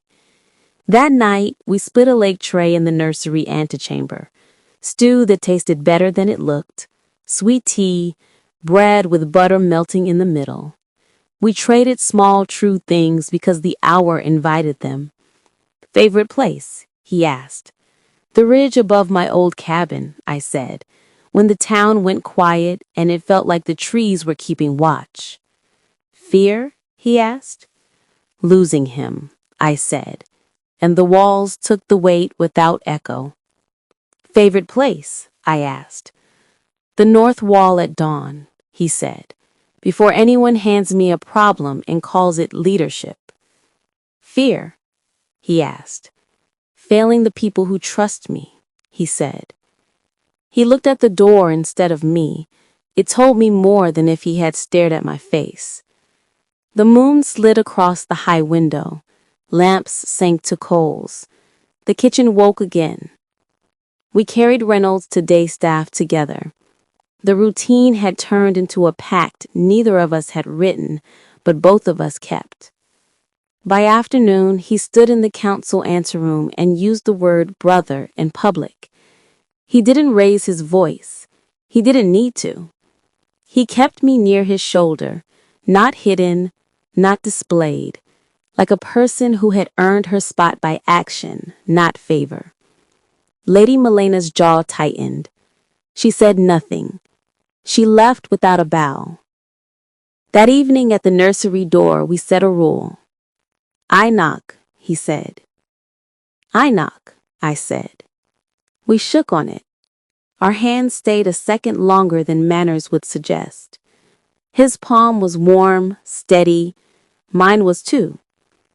On the way back to my room, a runner skidded past, breathless, a sealed note clutched in his hand for the great hall. I watched him low, then closed my door on a night that felt like it finally belonged to us. Reynolds slept on my chest, cheek tucked against my collar. I listened to his breaths and the castle's quiet. Bells, soft feet, the small living sounds of people who meant well and sometimes failed. People would keep talking. Melena would keep pressing. But the line between Cyrus and me had changed shape. It wasn't a wall anymore. It was something we could lean on. And we were learning, slow and close, how to carry the same weight, side by side. Chapter 7. Crown or Child? The breakfast bell rang once, clean, bright. Pans clattered in the side kitchen, a low murmur of voices rose and settled. Morning light walked down the long table in soft bands. I came in with Reynolds tucked to my shoulder, his small wake anchoring me to something simple. Cyrus was already seated, pouring tea with the same quiet care he used on maps. Lady Melena arrived last, chin high, gaze sharp. "You turned supper into a rumor," she said as she sat, not looking at me. "I turned it into dinner," Cyrus answered, eyes on the teapot. "With a maid," she said. I tested Reynolds' bottle on my wrist. "I'm here for the child," I said, steady. Without looking over, Cyrus slid a slice of bread toward me. A small move, protective. Melena's eyes caught it and held. Your father kept order, she told him. He also kept secrets, he said. You embarrass this house. Feeding a child embarrasses no one. I focused on Reynolds' bottle and fed him. Cyrus's jaw stayed relaxed, not a muscle wasted on her taunts. Control beat noise. A chair scraped somewhere down the table, a tray lid clicked. Someone laughed once, then swallowed it. When plates cleared, Cyrus rose. Walk with me. We crossed the inner yard. Flags tugged in a clean wind. 2 squads drilled along the wall. The rhythm of boots made a simple drum of the stones. We could open the south garden, he said, half to himself. He'll want to run there when spring warms up. I heard the we. It went in and stayed. Someday my son should learn the ridge paths at dawn. He stopped. He heard himself. Your son, I said. One day, he said. Honest. His eyes met mine and slid away, like truth was a door that needed 2 hands. First, the boy needs quiet and safety. A page waited at the library with a key on a ribbon. The archivist set a locked volume on a square of linen. Wolf crest clasp. Old, careful leather. It's old king laws, she said. The next king Alpha is marked. What mark? I asked. A storm thread birthmark behind the left ear, born under white rain. Cyrus cut the clasp and turned pages worn by too many fingers. An ink drawing of an ear, a pale curl behind it, notes in a tight old hand. He read, voice even, Child of Alpha blood, marked by storm, must be raised for the throne. Reynolds slept against my shoulder, his breath warm on my collar. I knew the small thread behind his ear. I had washed around it. I had kissed it. I had counted it as my own. Melina stood in the doorway. She said, It says king. I won't watch you lose what's yours. I kept my hand on the child's back and said nothing. By afternoon, lamps were trimmed. The sky paled at the edges. Cyrus sat with the book open, but wasn't reading. He stared past it the way men do when they see a road and don't love where it ends. He shut the book. The sound landed like a door.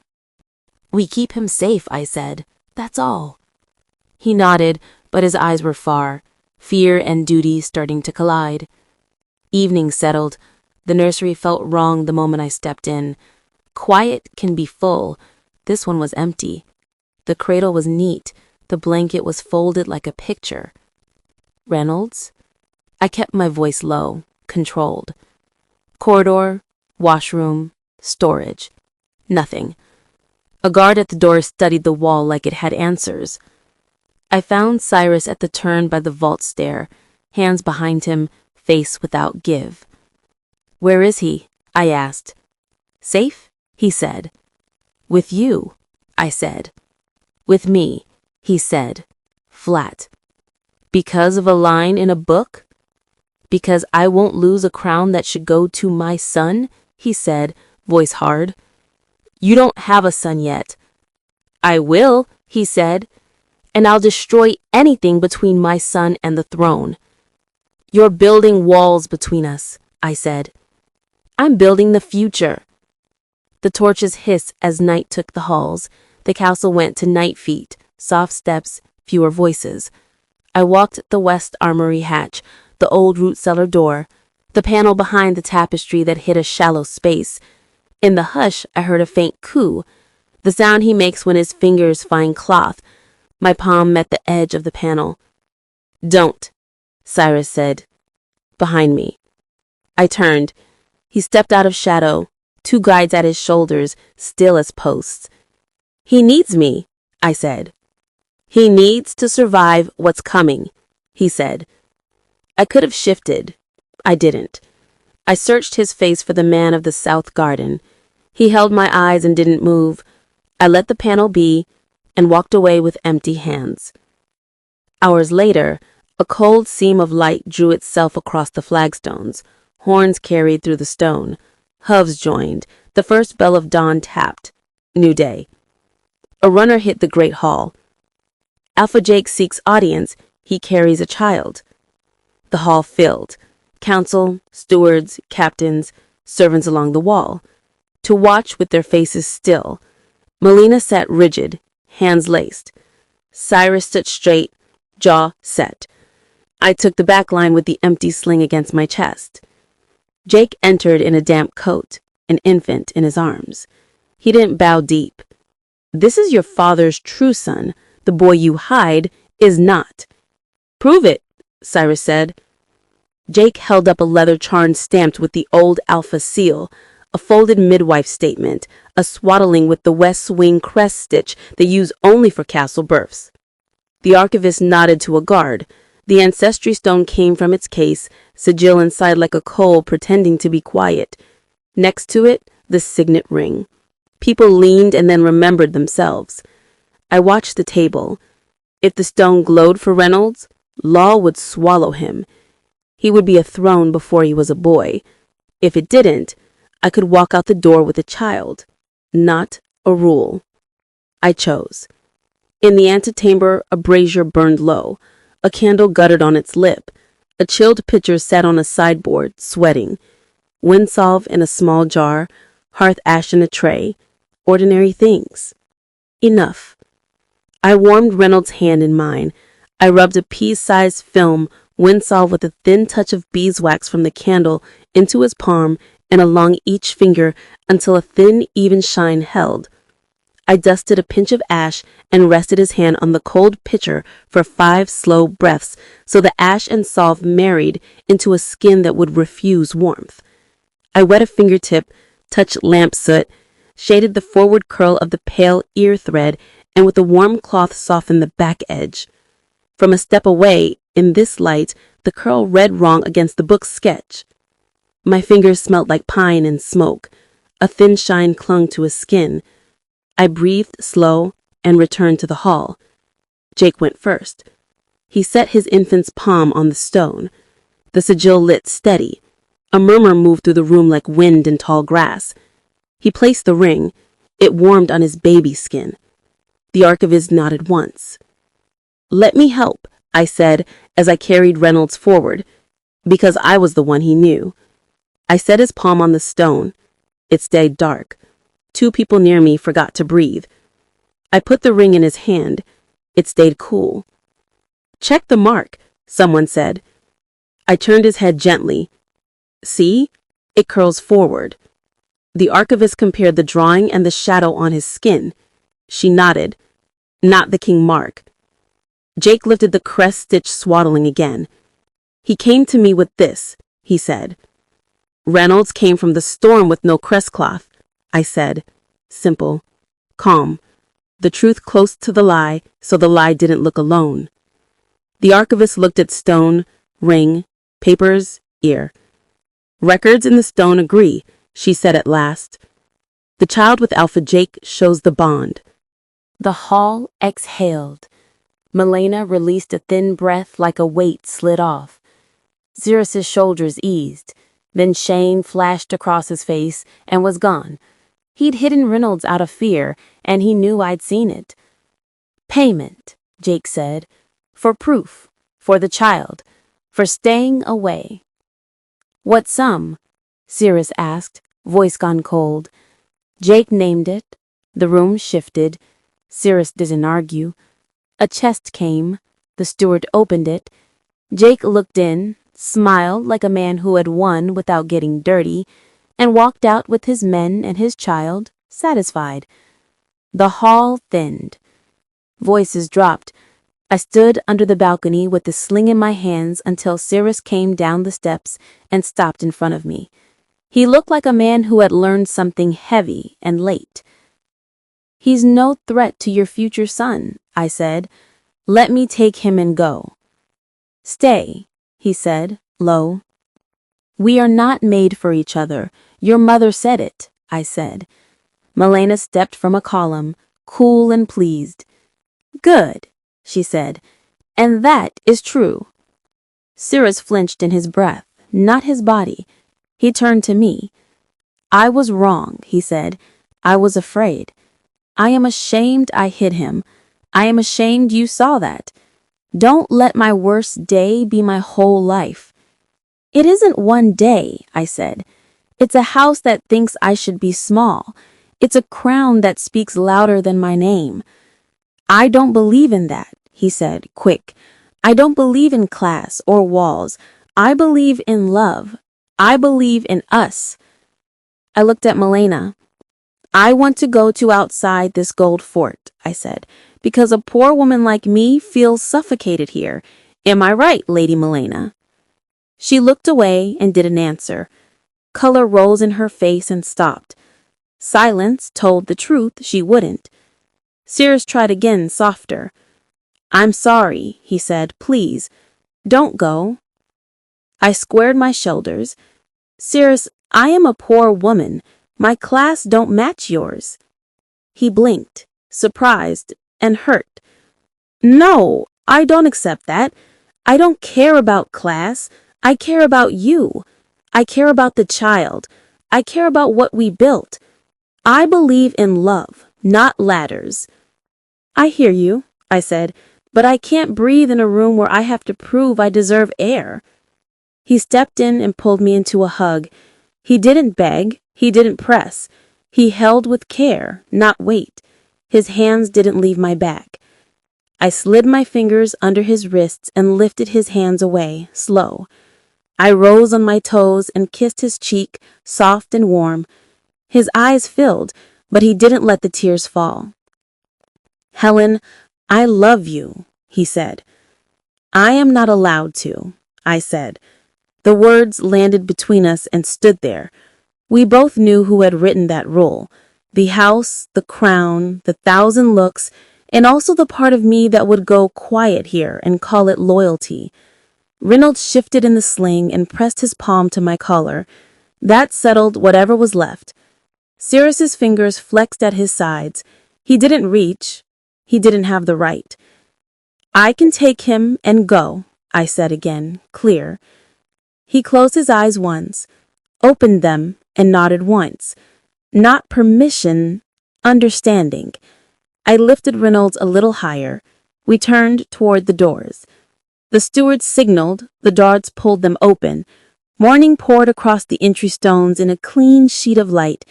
Air moved in and out of the hall like a held breath finally released. I stepped forward. Stone became threshold. Threshold became yard. I walked away with Reynolds, the sling snug and my jaw steady.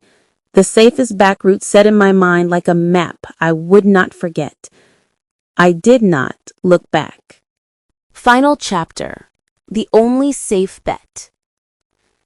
The gate shut behind me with a solid thud. Road dust rose and settled.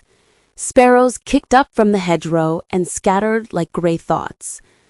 I shifted Reynolds higher in the sling, tucked his feet with my palm, and walked. Stone became rutted lane. The lane bent once around the ditch, and my small cabin showed between two thin pines the way it always did, stubborn and plain. I pushed the door with my hip and went straight to the trunk.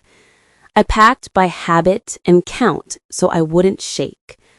Spare blanket, second cloth, bottle and tin of balm, a small kettle, thread and needle, the good knife, 3 coins from the jar under the hearth brick, the shawl that dries fast. I wiped my hands, checked the window latch, and looked once at Reynolds' left ear, at the pale thread I had washed and kissed and defended. His breath warmed my collar. That was enough. Thank you, I told the room that had kept us for a little while. The sound was quiet and real. I lifted the strap of the trunk, hooked it to my shoulder, and stepped out without looking back. The sun hauled itself overhead. A cart rattled past with kind eyes and no questions. I kept to hedgerows and the hollow side of fields. When the wind turned thin, I ducked under an oak and fed Reynolds, counted 10 slow breaths as his fingers opened and closed, retied the sling, and got up again. The path pushed between broom and bramble. A drizzle stitched the air. I set my shawl over both of us and kept walking. By the time the light cooled from gold to slate, a sheep bell marked a far slope. Lamps winked on in the next hamlet. I found a hay shed that smelled like clean work in old summers and eased us in. I ate a crust. I listened for the kind of hoofbeats that mean trouble. They passed and faded. Reynolds slept between my knees, his palm pressed to my shirt like he could hold me to the ground. Mist burned off at dawn. My calves ached. I walked anyway. By noon the road narrowed between hedges, then widened at a market where vendors set out baskets and argued prices that would be the same no matter how they argued. I bought warm milk with 1 coin, changed Reynolds on a clean edged cloth, and moved before anyone's curiosity got taller than their day. Late afternoon brought the edge of a town far from the places where Cyrus and Jake ruled. Street clatter thinned. Lamps began. A low stone wall ran along a lane lined with shutters.